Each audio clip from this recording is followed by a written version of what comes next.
Today I'm going to be making apple crisp. And what's different about this recipe that you're probably going to see everywhere else, is I'm going to use the sweetness of the apples just to make sure that the whole recipe is sweet. We're going to, of course, use some sugar in the crumble itself, but there's not going to be any sugar in apples themselves. So let's begin.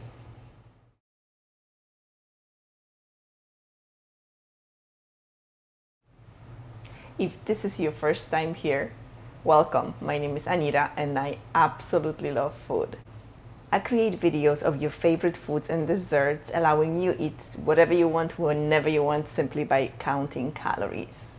So whether you're looking for a low-calorie option or simply would like to know how to fit your favorite foods into your calorie budget, you're in the right place. So click the like, subscribe button. Don't forget about the bell notification so you won't miss anything. So we're gonna start with cutting apples, and this is the key. Apples are the key. I'm using Golden Delicious, and this is my favorite apple by far because these apples are very, very sweet and they don't break it down completely when you heat them up. So these are the perfect ones. I think I've tried it also with Fuji apples. You can also try those, but I highly recommend that you're gonna go with this one, with the Golden Delicious one. And make sure you do not touch McIntosh, or another one is the Granny Smith. They completely fall apart.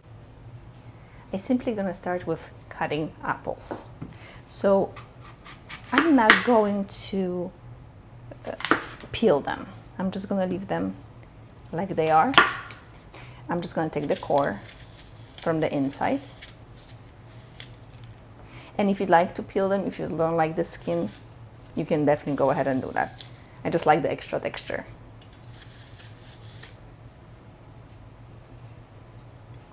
And this is also a very good way of using apples that you don't want to eat, or they've been in the fridge for a while and they're getting a little bit old and you don't care to eat them. This is a great way to use them, making that apple crisp.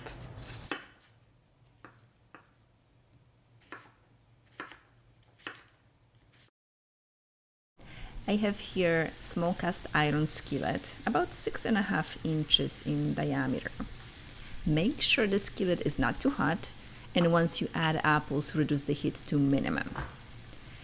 I am going to add chopped apples, 1 teaspoon of cinnamon, and I know it looks like it's a lot, but the cinnamon will add sweetness to the apples. Stir it very well, and once you're done, cover the skillet very tightly. Within few minutes, if the temperature is low enough, the apples will start releasing lots of water. You can stir them every few minutes, but make sure you keep it covered all the time. After a few minutes, the water will be slightly reducing and getting thicker, while apples start getting softer.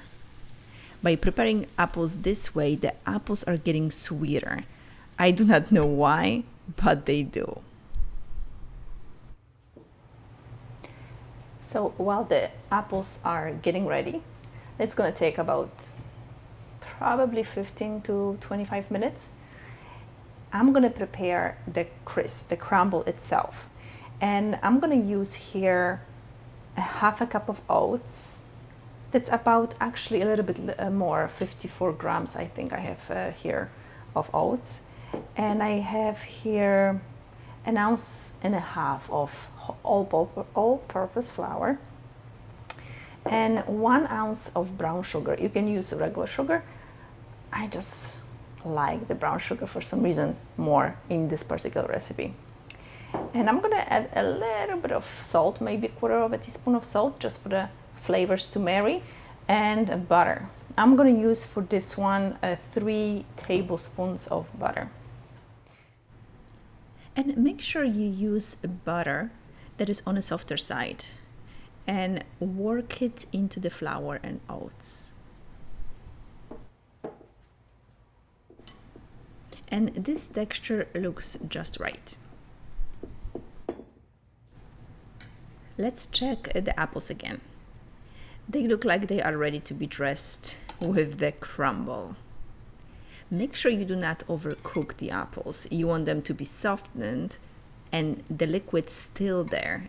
When they bake, the liquid will evaporate, especially that you are using a cast iron skillet here.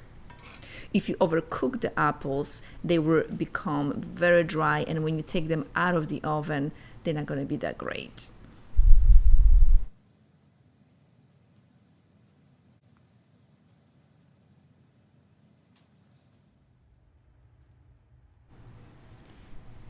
And into the oven, preheated at 375 degrees Fahrenheit for about 20-25 minutes tops, depending on your oven, of course.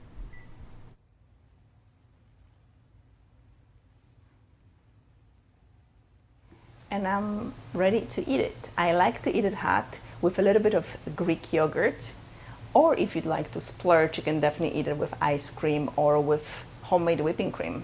And you're going to be surprised how sweet it will taste, even though you didn't add any sugar to the apples.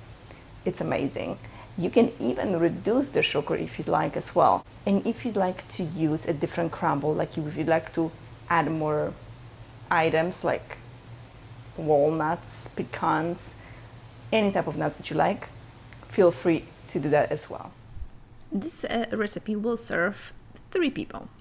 But if you are as naughty as I am, well, you may just eat the whole thing and skip dinner.